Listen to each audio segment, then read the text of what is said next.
Mitore.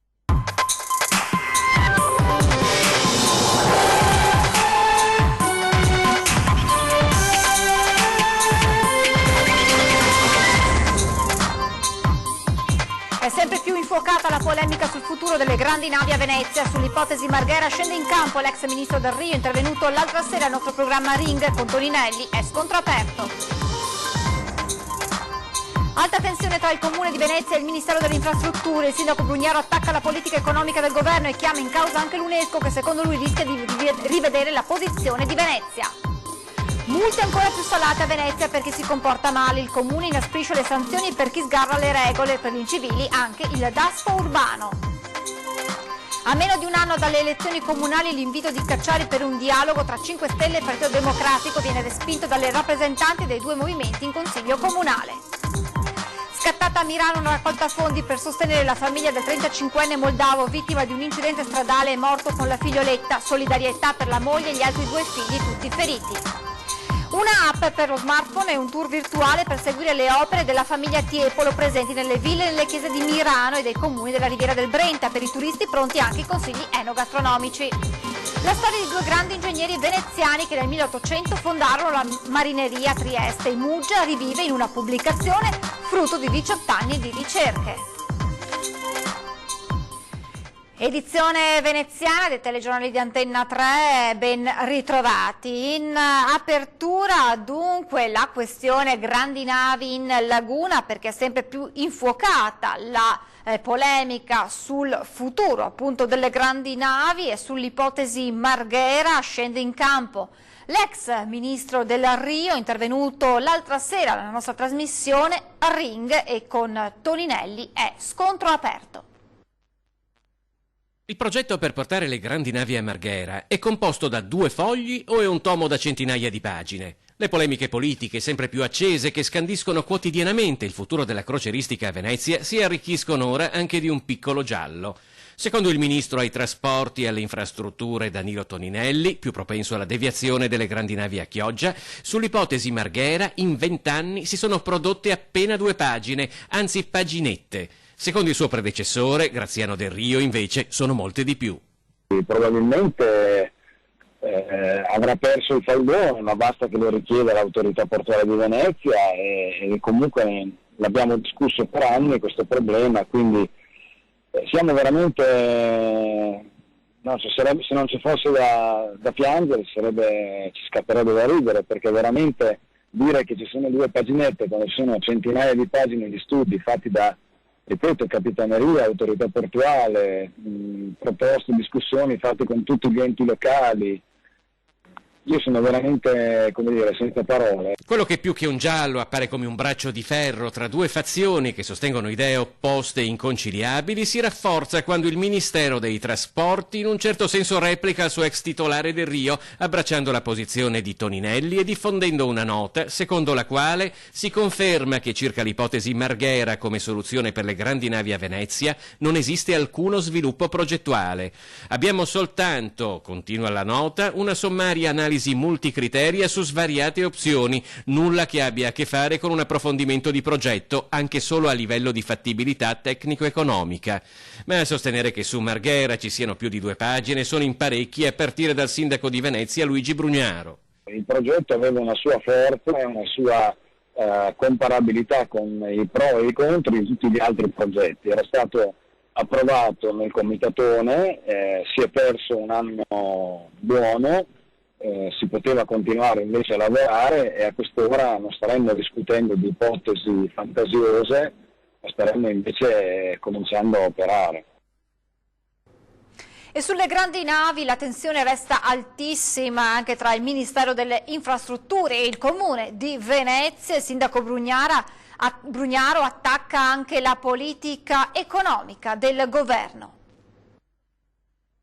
Tra l'UNESCO diremmo probabilmente di metterci come sito a rischio, perché del governo non ci fidiamo più, non ci fidiamo di questo ministro. Io non mi sento più di metterci la faccia con un'agenzia così importante come l'UNESCO e per cui la risposta che io darò all'UNESCO sarà un discorso che faremo anche in Consiglio Comunale. Chiama in causa anche l'UNESCO il sindaco di Venezia Luigi Brugnaro, la cui divergenza di vedute col ministro Toninelli in ambito grandi navi è oramai più profonda dei canali che dovrebbero solcarle, peraltro tutti da scavare qualunque ipotesi prevalga. Toninelli, affonda Brugnaro, non ascolta né il territorio né gli altri enti. Ha ragione il ministro Del Rio, ha ragione Zaia, ormai lo stiamo dicendo tutti ed è trasversale, credo che sia un ministro che sia inadeguato, un ministro, non tutto il governo, io dico un ministro forse va cambiato, però il ministro può sempre cambiare idea, magari comincia ad ascoltare i territori, la gente, che non ha nessun problema di natura propagandistica. Ministro, se vuole, silenziosamente, faccia come crede, io sono il primo ad applaudirla se lei ascolta le ragioni della città, però sulle ragioni della città noi non transiamo. Ma in realtà non c'è solo il ministro delle infrastrutture nel mirino del sindaco che è d'accordo con l'invito del presidente della Confindustria di Venezia e Rovigo, Vincenzo Marinese, che all'assemblea ordinaria degli industriali ha invitato a scegliere un giorno e un'ora in cui osservare un minuto di silenzio nelle aziende contro le politiche economiche del governo. Questo è quello che stiamo vedendo e noi dobbiamo denunciarlo, poi purtroppo i danni saranno più gravi quando questi non ci saranno più, perché è quasi scontato che non ci saranno più. Purtroppo sappiate che rischiamo di scontare per anni le scelte sbagliate di oggi. Io ho visto l'altro giorno, a me è sembrato che il primo ministro sia stato snobbato a Parigi. È grave, pagheremo caro alleanze sbagliate in momenti poi delicati. Cioè si fa presto a fare gli articoli sui giornali o fare io voglio avere fiducia, eccetera. Ma poi quando vai al dunque l'articolo quinto non smentisce mai. Chi ha vinto? La cronaca, incidente all'imbarcadero di Sant'Andrea dove un uomo è caduto in acqua. Nonostante il vaporetto fosse ormai pieno, un uomo non ha esitato a forzare il passaggio per salire a bordo, finendo però in acqua mentre il mezzo era già in movimento. Il protagonista è stato subito recuperato e messo in salvo senza che rimanesse ferito. L'incidente è avvenuto in un giorno in cui i vaporetti che attraccano a Piazzale Roma e che servono l'intera città lagunare sono stati presi d'assalto. Multe ancora più severe contro comportamenti incivili a Venezia. La Giunta Comunale ha deciso un giro di vite alle sanzioni che prevedono il DASPO urbano. Le regole sulla sicurezza e il decoro urbano diventano ancora più severe a Venezia. La Giunta Comunale ha aggravato le sanzioni per chi viola le norme regolamentari che prevedono il DASPO urbano. Multe da 350 euro più 100 aggiuntivi per l'ordine di allontanamento a chi in particolare, compromettendo l'accessibilità e la fruibilità dei luoghi, quindi nei casi più gravi, festeggerà con tour alcolici o addio al celibato minando le condizioni di sicurezza urbana.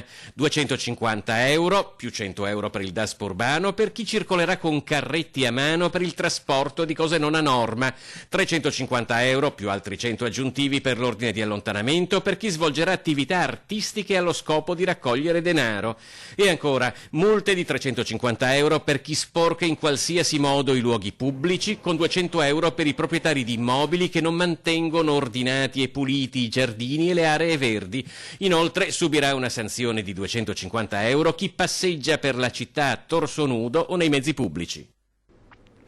Incidente questo pomeriggio intorno alle 16 lungo la Romea a Venezia, nei pressi della Rotonda Padana. I vigili del fuoco sono intervenuti per un furgone finito contro il guardrail dopo la perdita di controllo del conducente rimasto ferito.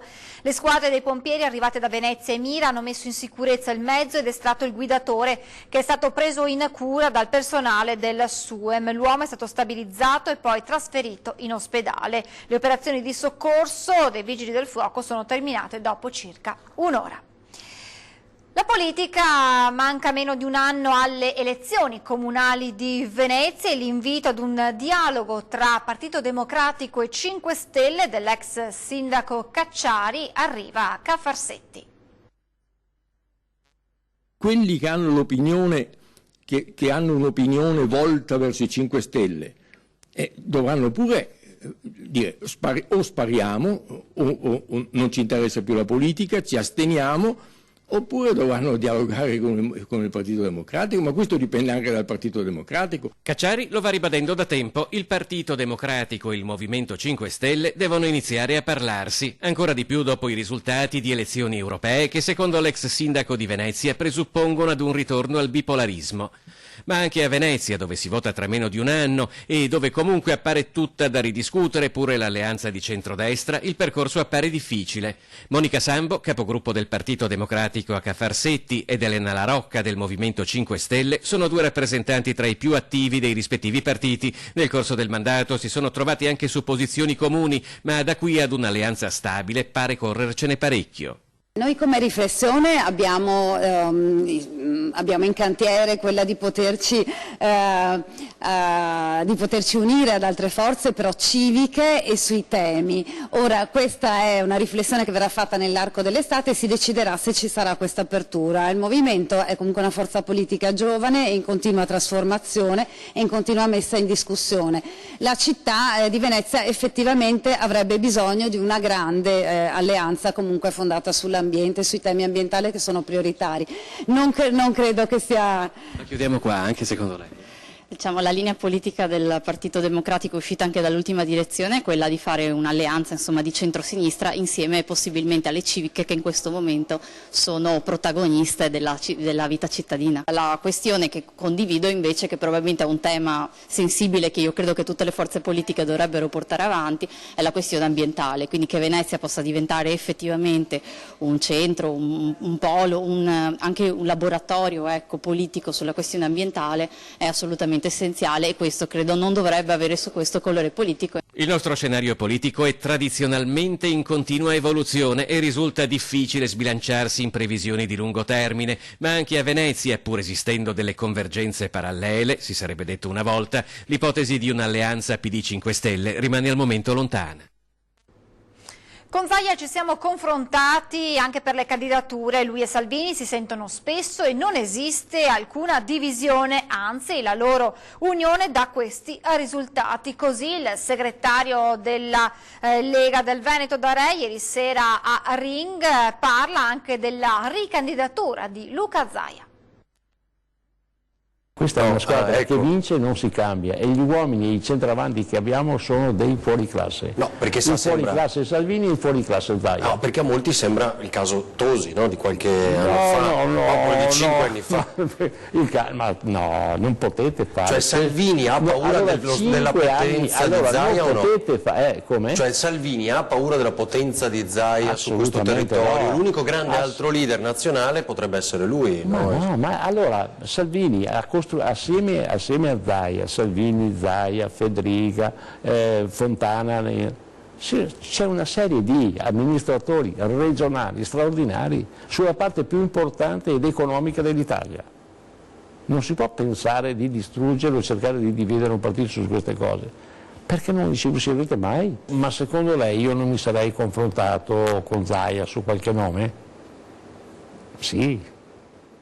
Cioè lei dice che i candidati sia nel 2018 che l'Europea c'erano degli zaiani. Non entra mai nelle scelte politiche, proprio perché lui si ritiene un amministrativo. Penso che il prossimo segretario o comunque commissario del Veneto lo decide solo ed esclusivamente Salvini, lo decide ascoltando sicuramente Luca Zaia, e quindi creare il conflitto tra Zaia e Salvini è soltanto pura fantasia. So che Salvini e Zaia si sentono molto spesso e si confrontano molto spesso, quindi cercare una soluzione di rottura su questo argomento è sicuramente sbagliato, anche perché non c'è motivo di esistere. Lei ha dato le dimissioni, no? No, io non ho dato nessuna dimissione. Perché durante la campagna elettorale comunque c'era il commissario, no? Durante la campagna elettorale sono stato sospeso. Esattamente. Quindi adesso chi è? È lei? E sono ancora qua. E non dà le dimissioni? Ma ho capito, vi do fastidio? No, è quello, no, però dico,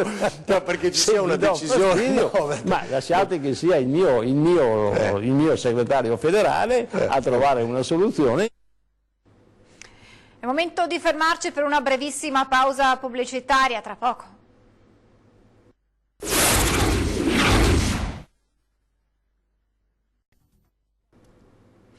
Di nuovo in diretta per parlare della raccolta fondi scattata a Mirano per sostenere la famiglia del 35enne moldavo vittima dell'incidente stradale lungo la Triestina a Tessera mentre era in auto con la moglie, i 3 figli e la nipote. Dopo il tragico schianto di sabato lungo la Triestina è scattata una gara di solidarietà a Mirano, dove vive la famiglia coinvolta. Nell'incidente hanno perso la vita papà e figlia di 35 e 12 anni, mentre la moglie 37enne e gli altri due figli di 6 e 7 anni sono ancora ricoverati all'ospedale dell'Angelo a Mestre in gravi condizioni, ma sembra fuori pericolo. In ospedale anche la cuginetta 14enne, così come l'autista dell'autobus. Gara di solidarietà, dicevamo, per aiutare la famiglia di origine moldava, madre e due figli sopravvissuti allo schianto. I fondi possono essere raccolti in Piazza Moro, ma anche al Duomo e nella parrocchia di San Leopoldo, dove sono state predisposte delle cassettine per raccogliere le offerte. Una famiglia giovanissima che in una giornata di festa succedono questi fatti, è inconcepibile per tutti, ma è davvero un grande segnale anche per dire alla mamma e ai due bambini che la comunità di Mirano c'è tutta intera e saranno vicini anche in questo davvero momento tanto doloroso. La richiesta di aiuto è stata lanciata dal Comitato Genitori di Mirano per una famiglia perfettamente inserita nella comunità nonostante le origini straniere. Ho visto tante mamme, tanti genitori, è partita dai genitori che ringrazio, che mi sento di ringraziare, dai rappresentanti di classe, da un comitato molto attivo che in questi 2 ultimi anni ha dimostrato di avere una grandissima attenzione proprio anche a fatti, ahimè, così tragici. Intanto proseguono gli sforzi delle forze dell'ordine per ricostruire la dinamica e le cause dell'accaduto. L'auto su cui viaggiava la famiglia da 10 anni a Mirano si sarebbe scontrata frontalmente con un autobus del trasporto pubblico e si cerca di capire come sia potuto accadere. La famiglia aveva trascorso una giornata a Jesolo al mare e stava tornando a casa a Mirano. Tra tradizione e innovazione, Confesercenti, Camera di Commercio e Comune di Mirano vogliono sostenere gli sforzi di 17 comuni della Riviera del Brenta per lo sviluppo del turismo. La tradizionale mappa di carta, un sito internet per le informazioni e un'app per lo smartphone che trasporta il viaggiatore in un emozionante viaggio virtuale. Nasce così il progetto della Confesercenti della città metropolitana di Venezia, che mette il turista sulle tracce dei tiepoli e dei luoghi più caratteristici per l'enogastronomia. Viene presentato e valorizzato in forma digitale tutti quei luoghi che hanno ospitato il tiepolo. Con un semplice smartphone è possibile visitare questi luoghi che il più delle volte purtroppo sono chiusi al pubblico. La famiglia dei Tiepolo, pittori vissuti per quasi 30 anni nella zona di Mirano, hanno lasciato opere in una decina di chiese, ville e musei del milanese, inteso come area che racchiude circa 17 comuni della Riviera del Brenta. Grazie a questa app si possono trovare indicazioni, curiosità, itinerari, ma anche visite virtuali, gli interni di quegli edifici poco segnalati o chiusi al pubblico, un'app scaricabile gratuitamente. Abbiamo voluto sfruttare le opportunità date dalle nuove tecnologie per valorizzare ciò che è già il nostro patrimonio, che è già nostra tradizione. Muovendoci all'interno dell'app possiamo raggiungere la villa, questa è l'entrata nord, e una volta arrivati all'interno possiamo, cliccando il simbolo della bussola, muoverci come se stessimo camminando all'interno della villa. Abbiamo realizzato poi un focus sulla sala dell'affresco che vede un'opera dei Tiepolo applicata a soffitto. Il progetto ha trovato sostegno nel bando della Camera di Commercio anche perché unisce comuni ancora non così forti nel settore turistico ma che si stanno impegnando per svilupparlo con attività imprenditoriali coraggiose. Se si guardassero solo i numeri dei flussi turistici, Venezia o Jesolo sarebbero favorite e invece ecco Mirano. La storia di 2 ingegneri veneziani che nel 1800 fondarono la marineria a Trieste e Muggia rivive in una pubblicazione frutto di 18 anni di ricerche. I loro nomi sono Gasparo e Giuseppe Tonello, 2 fratelli, grandi ingegneri, veneziani doc, che nel 1800 emigrarono a Trieste e Muggia, dando un determinante impulso alla marineria triestina e portandovi la scuola veneziana. A rendere giustizia ai 2 grandi ingegneri veneziani, facendo conoscere la loro storia pressoché ignota, ci ha pensato un libro pubblicato da Franco Tonello, anche egli parente alla lontana dei due benemeriti ingegneri. Le persone sono state effettivamente coinvolte e interessate. L'idea di fare questo libro è stato dopo un mio piccolo viaggio a Muggia e a Trieste. Il libro è stato presentato nella sede della Società dei Carpentieri e Calafati, cui Giuseppe era molto legato, tanto da lasciare la sua eredità, con sede a Castello. Tra i relatori sono intervenuti, oltre all'autore, Massimo Tommasutti e il professor Giampaolo Borsetto, alla presenza del presidente della società, Cesare Peris. La pubblicazione del libro è stata anche l'occasione per ricordare la storia di questa benemerita società, ancora oggi viva e attiva, ricordando come il cantiere di San Giuseppe avrebbe bisogno di un importante rilancio e restauro con importanti investimenti economici. E soprattutto questo importante patrimonio della marineria veneziana, con maestranze e carpentieri, debba rimanere vivo. Ho trovato che i due personaggi qui descritti, di fatto a Venezia non se ne parlava. Ho fatto una ricerca annosa per mettere insieme dati e personalità di costoro, spero che questo libro possa rispondere. Puntata speciale questa sera di 20:10 per vivere con voi la festa della Treviso Basket, tornati in Serie A1, collegamento in diretta con Piazzale Burchellati a Treviso dalle 20:10, dove andrà in scena la grande festa della città. Al termine alle 21:30, sempre su Antenna 3, rivedremo proprio la partita che ha consegnato alla De Longhi il ritorno in Serie A1, gara 3 contro Capo d'Orlando. Con le notizie da Venezia ci fermiamo qui, adesso previsioni del tempo, grazie per essere stati con noi e buona serata.